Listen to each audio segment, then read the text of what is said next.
out your mercy, show me how I need it now. You are my guilty confession. Falls off my tongue, lost in the illusion. You right on my wrongs. Obsession, turning me on. You are my guilty.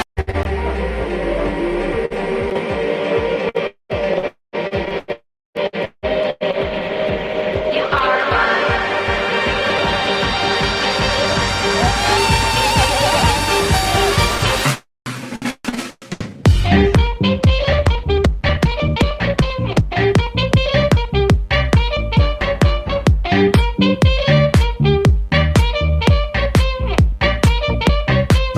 You are my.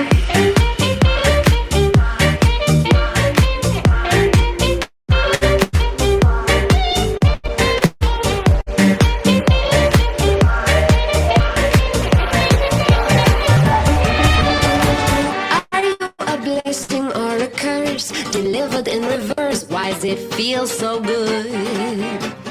The secret on the lock and key, give it to me. Oh, oh.